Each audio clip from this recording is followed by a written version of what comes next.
Hello and welcome along to today's Blood Red podcast. I'm your host, Matt Addison, with Keifer, MacDonald and Theo, Squires both alongside me. We're going to talk a little bit about West Ham. We're going to talk a little bit about Tottenham at the weekend as well. We'll probably touch on a few other bits, maybe Fabio Carvalho, maybe the top four race. We shall see how we go. But yeah, Theo, I'll come to you first, and we are having a few technical issues, so hopefully this is actually recording. But it's a minute in. I think we're good, Matt. We don't have to start over. Excellent stuff, right. Well, good, because I nailed that intro and I've not done one of these in person for about 2.5 years, so that's certainly a positive start. So, West Ham United, always a difficult place to go for Liverpool, but they managed to win, and I think it was important that they came from behind as well. Obviously, you never want to go a goal down, but certainly a good sign in terms of showing that they can sort of cope with adversity, which we haven't seen a lot this season. Yeah, I think it's what they needed off the back of that Nottingham Forest game. Like we said after that one, that it was the first time in a while where it felt like Liverpool might have that bit of resilience, that they can hold on and win a game. I compared it to the Brighton 3-all earlier in the season, but this was that taking that extra step, wasn't it, to actually fall behind early on, but put in the perfect response. Like Liverpool pretty much controlled the game from start to finish. It wasn't much of a setback, and it was just waiting for that second goal to come in once they got level terms. It helped that Cody Gakpo equalised so quickly, I think. But then it was just knocking at the door time and time again. I think, was it third time of asking for Joel Matip, a big moment from him. Hopefully, in a month's time, we're saying it's a huge moment in the top four race. I think after yesterday, it might be a bit of a stretch at the moment. But fingers crossed, we'll see. But yeah, as Klopp says, Liverpool need to finish the season strong. It's about getting that resilience, getting that spirit, and finally, I think I'm going to put my neck on the line here. It is a corner turned. Yeah. It's 5 games unbeaten, 3 wins. They've shown this bit of spirit. Obviously now they need to go and batter Spurs, as Newcastle did so emphatically. But yeah, we'll say we're on a positive here. Liverpool are in the right direction.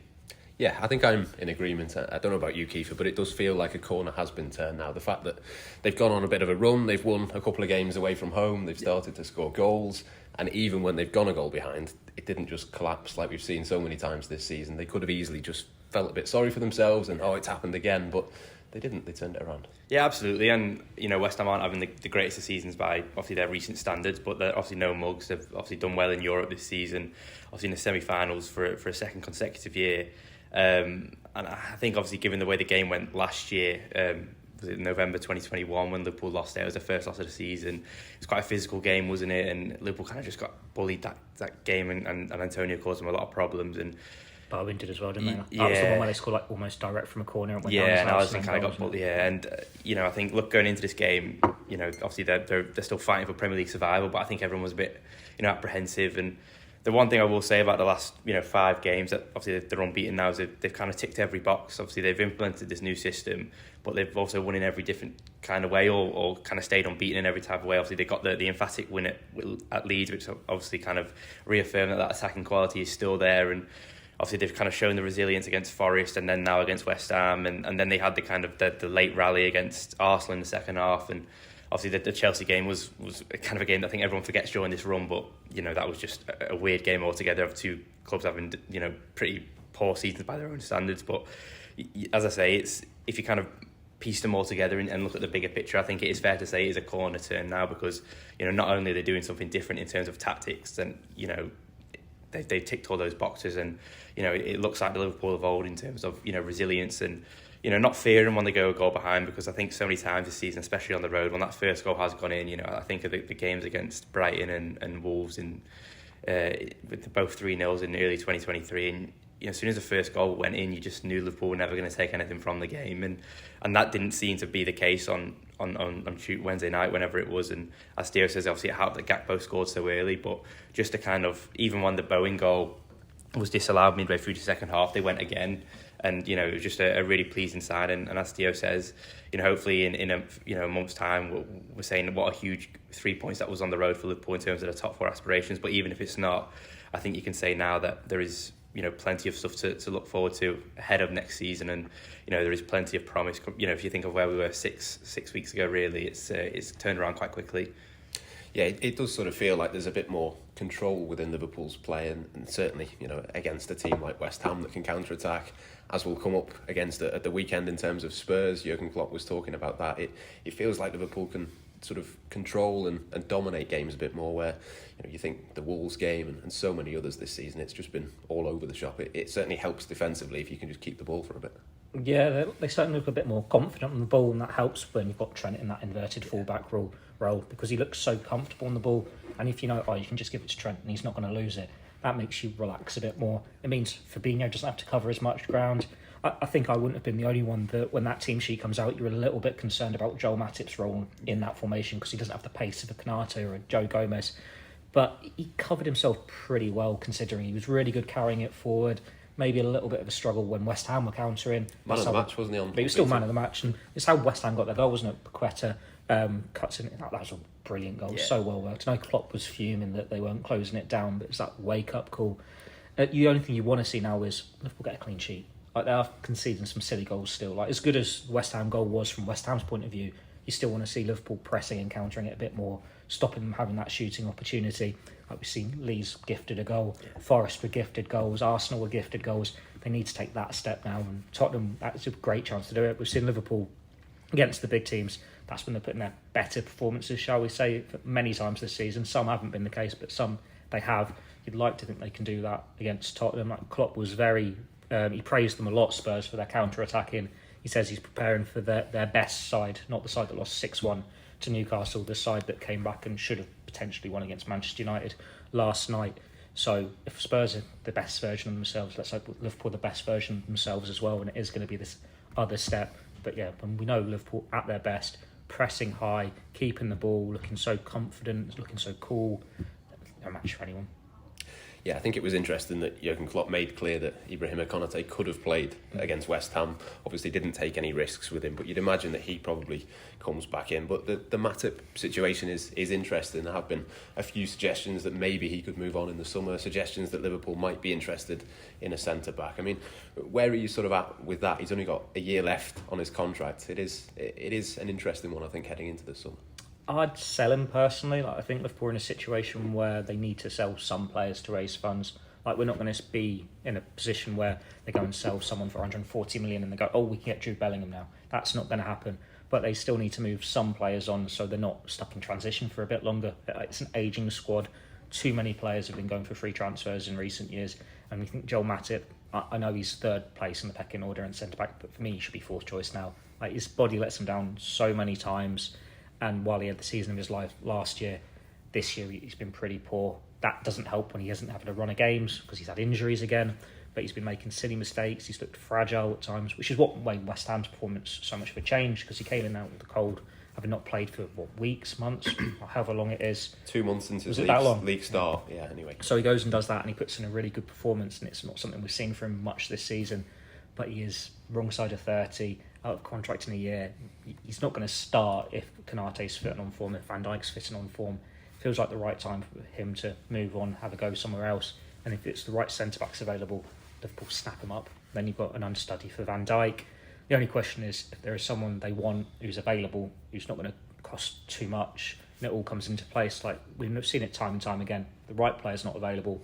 Klopp is happy to keep him free, let him sit on the contract and let him go for free, and then bring in the right player. But when you listen to all the paper talk and everything, it does seem like we are edging towards this parting of ways. It's not going to be for masses of money if it does happen. If Matip goes, he's one of Liverpool's best ever Bosman transfers. He's won every major honour. He'll have started Champions League final. He's a Liverpool cult hero. I'm not going to call him a legend, but if we want to call this whole generation of players legends, he's very much earned in that bracket. Yeah, he's certainly sort of hit the heights at times, maybe less so this season, and I'm sure a lot of people will have sort of questions about Joe Gomez as well, but I suppose the only thing you'd say with that is he's obviously a lot younger, he can play right back, he's homegrown, there's maybe a bit more of an argument to keep him.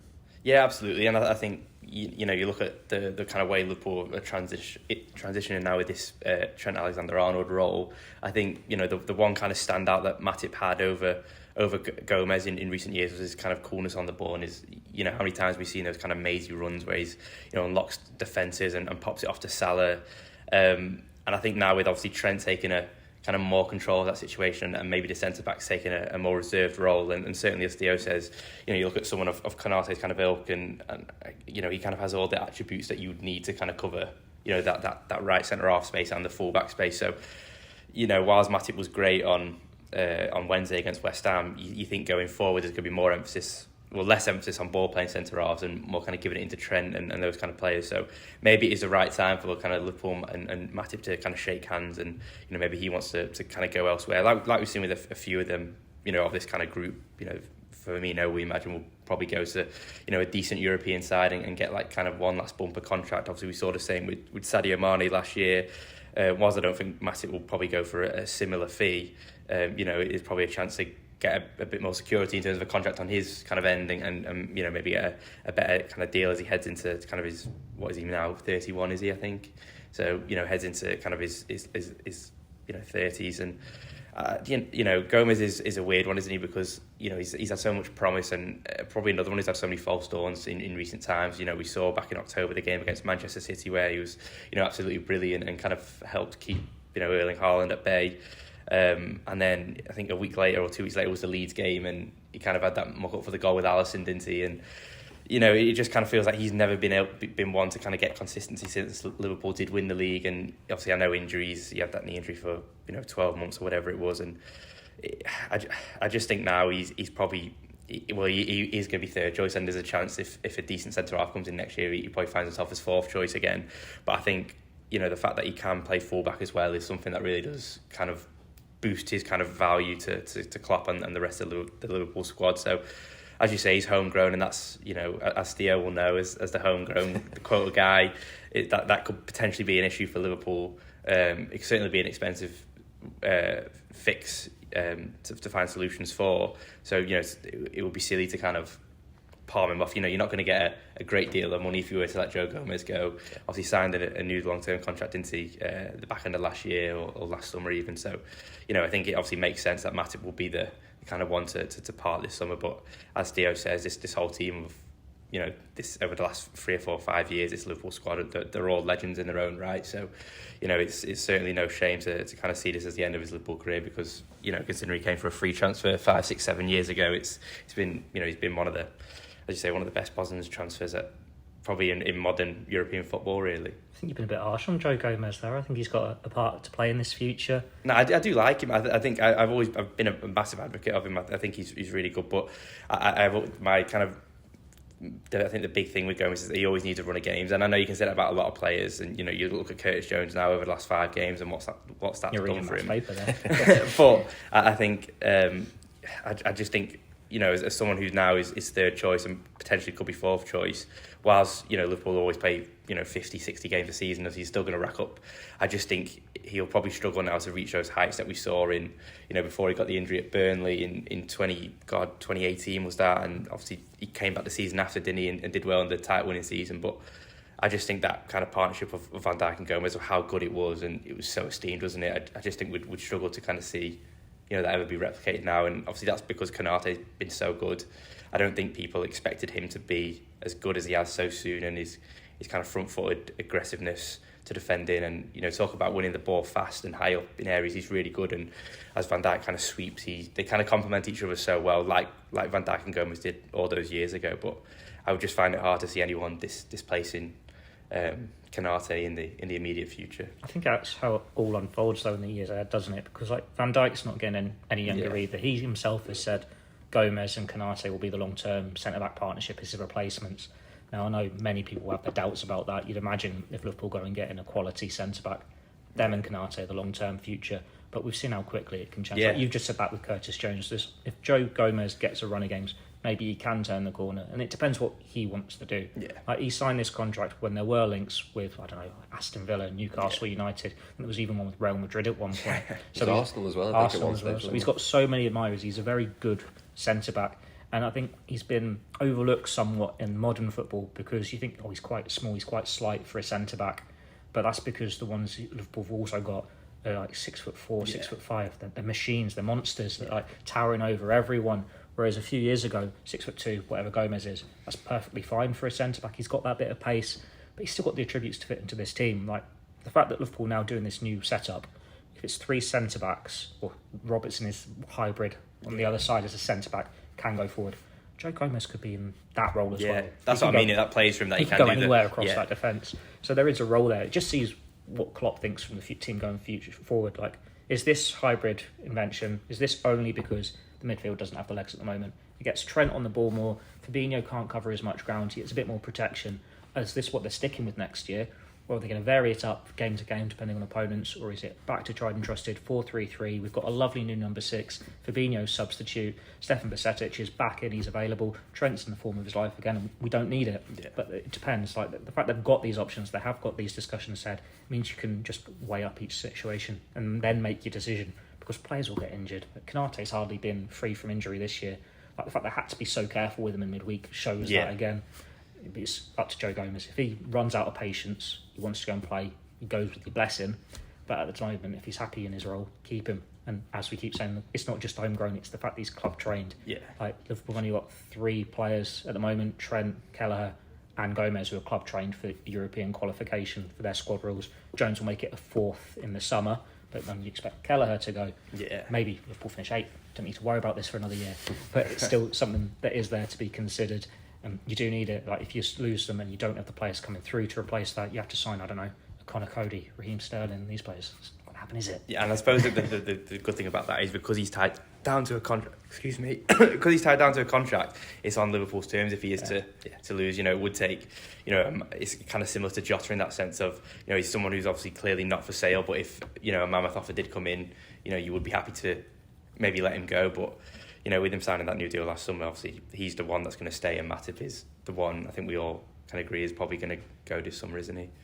Yeah, certainly as the refresh takes place. But let's move forward a little bit into the midfield then, Theo, as well. Obviously, a new setup for Trent that we've talked a lot about. But I wanted to have a little bit of a chat about what that means for the other players in that role as well. Obviously, Curtis Jones is one of those. Jordan Henderson maybe slightly less naturally suited to play in that more advanced role, but suddenly I think links to Mason Mount and Ryan Gravenberch and various others start to make a little bit more sense in terms of that system. So what have you made of it so far, and do you think this is how Liverpool's midfield will look next season?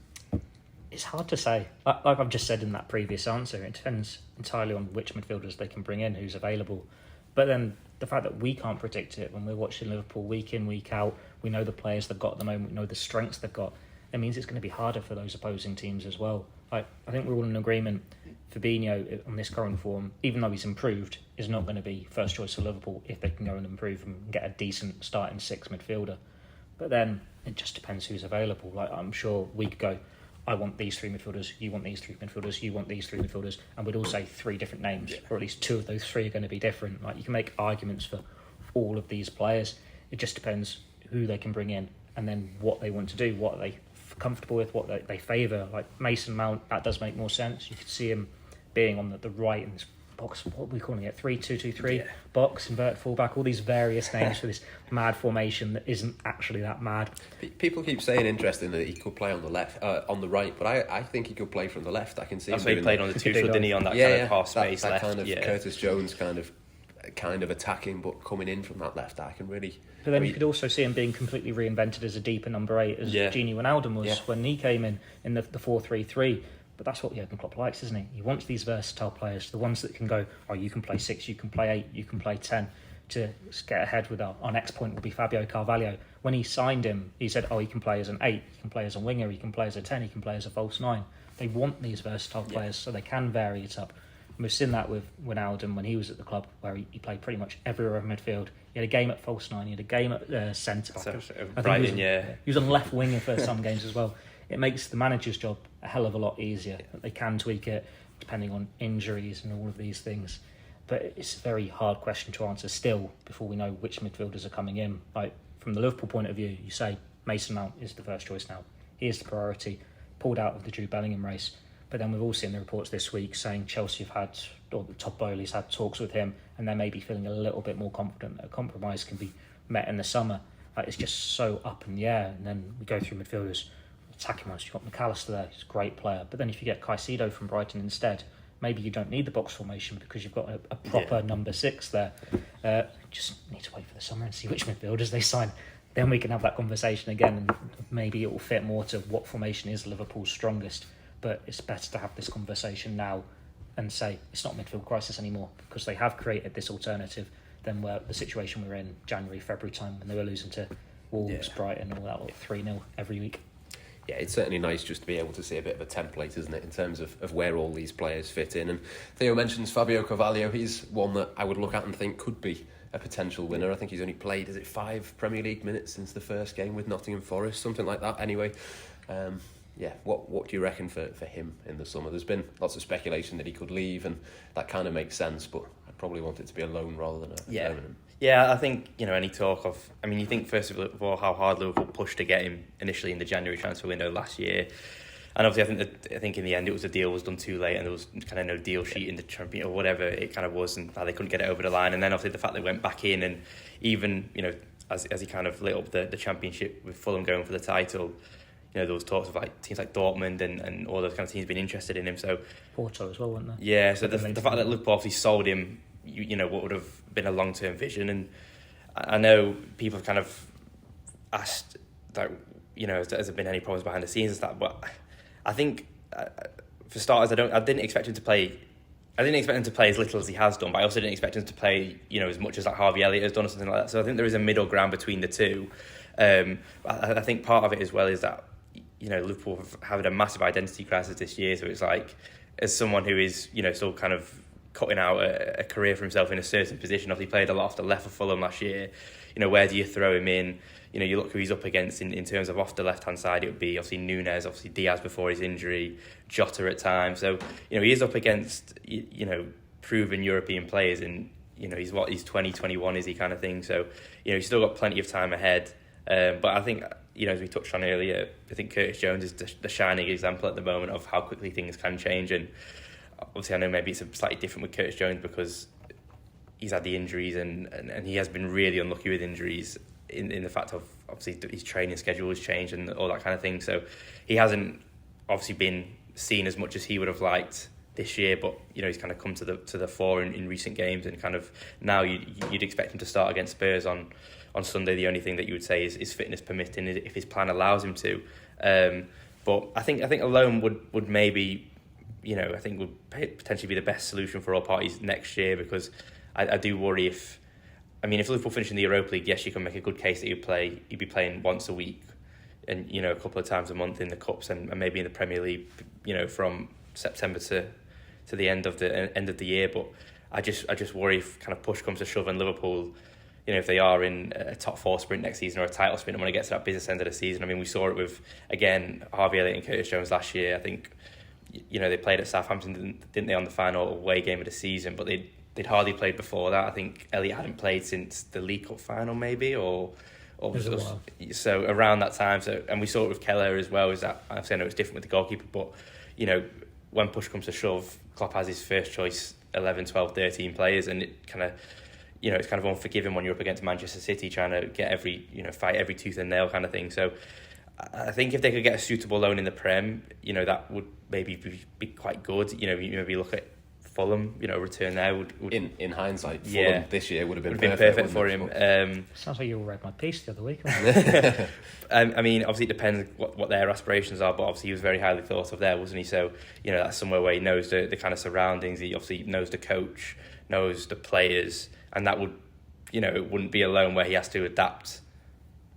For it to take a couple of months, he would be, you'd imagine it would be quite seamless of a transition. But then there's also the fact of, with players leaving, you look at Oxlade-Chamberlain, James Milner could go, Naby Keita. Obviously, I know they'll bring in a few midfielders, but chances could be there.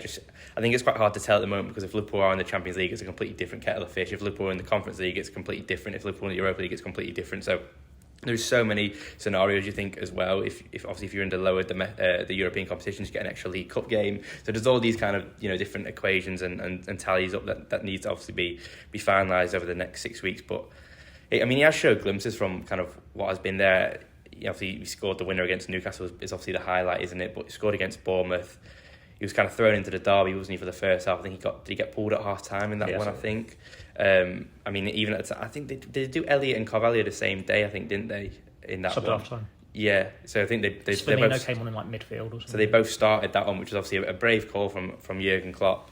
But it obviously just hasn't been able to kick on, which is frustrating. And it's interesting as well with what's kind of happened this year with his international development. Obviously, he seems to have kind of put the back burners on Portugal into towards the end of 2023, and maybe if that was with one eye on moving back to it, coming back into the England fold, or maybe if that was one eye on, trying to force his way into Klopp's thinking during the international breaks, who knows? But I would certainly be surprised if Liverpool were to sanction a permanent move this summer. I think it would just be wild, considering, if you did another year at a Premier League club, you'd almost double your money on him instantly, just purely from the fact he's racked up 30 Premier League games. So, I don't think it's a worry yet, but I think this time next year maybe there's probably a more serious conversation to be had. I've got one concern about him, and I'm going to come up with loads of stuff after that isn't a concern.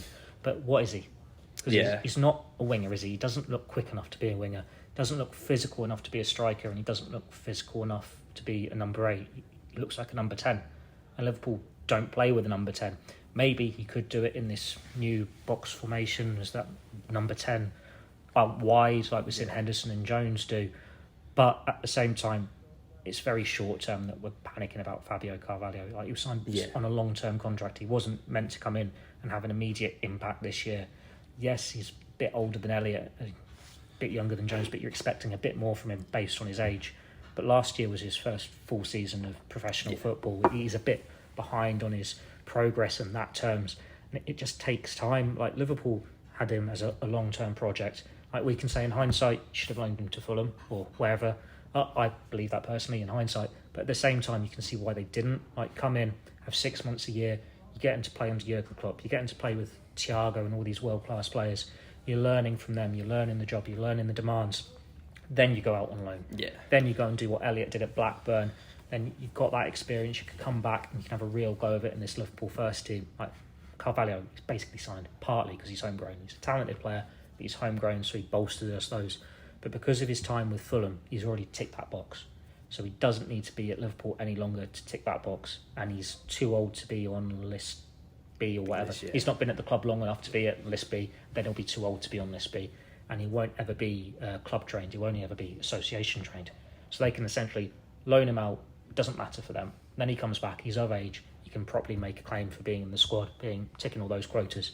Because at the moment he's in that weird middle ground where you don't need to register from Premier League, but you do for Champions League, which is why Calvin Ramsey was left out of the Champions League squad second half of the season.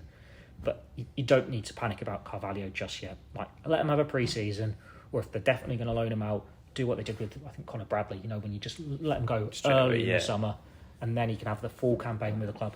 Then you bring him back, then you have a proper look at him, and you see what he could do. But it's obviously a talented player, he's a versatile player. He just needs to grow a bit, get a bit of muscle, and then play a bit more men's football. Yeah. Whether that's Premier League, Championship, somewhere like Porto, because he has been linked with that move abroad. We'll see. But there's a bit of a talent. I think we've seen it though in glimpses, haven't we? I think that's the reassuring thing is, similar kind of Elliott when in his first season, obviously as Theo says before, he went to Blackburn, and there are glimpses, and obviously people say maybe it's not enough, and maybe he hasn't grabbed his opportunities. As we say, he started at Everton and those kind of things. I think was his last start. I think it was Wolves in the Cup, wasn't it? In the replay, and it did quite well there. But I remember before that when we started at the Etihad, he scored, didn't he? But he got dragged at half time, I think, and even that game, although he does get the goal and he pops up kind of in that, it's kind of a Frank Lampard-esque run, isn't it? A late run into the box, but I think it's maybe off the ball, work maybe isn't there and that level. And I think, given a Jurgen Klopp system and how meticulous it is, I think if you're off beat or off pace by, an inch or a yard, I think you can get passed through and ripped apart. And obviously in that game they were playing against Manchester City. So I think, as Theo says, if, doing a first season as a fully fledged Liverpool first team player isn't a bad thing. It's not a wasted 12 months or 9 months, whatever. He, at least he knows what he's up for when he comes back. And then if it is a case of going on loan to the Championship, another Premier League club or abroad, he comes back he goes away next season, and he knows in the back of his mind what's expected of him and what he's walking into in 2024, 2025. And, at that age, he'll be 23, the same age of what Curtis Jones now. So, still plenty of time and plenty of years left ahead of him. And in terms of his position, Theo, obviously they've got to work out what that is. Maybe Liverpool do have a plan for that. But I suppose if he was to go out on loan, say, to Fulham, do you think he'd have to go and play the position that Liverpool want him to play? Or is it more just a case of, let's just get some minutes, give him the action?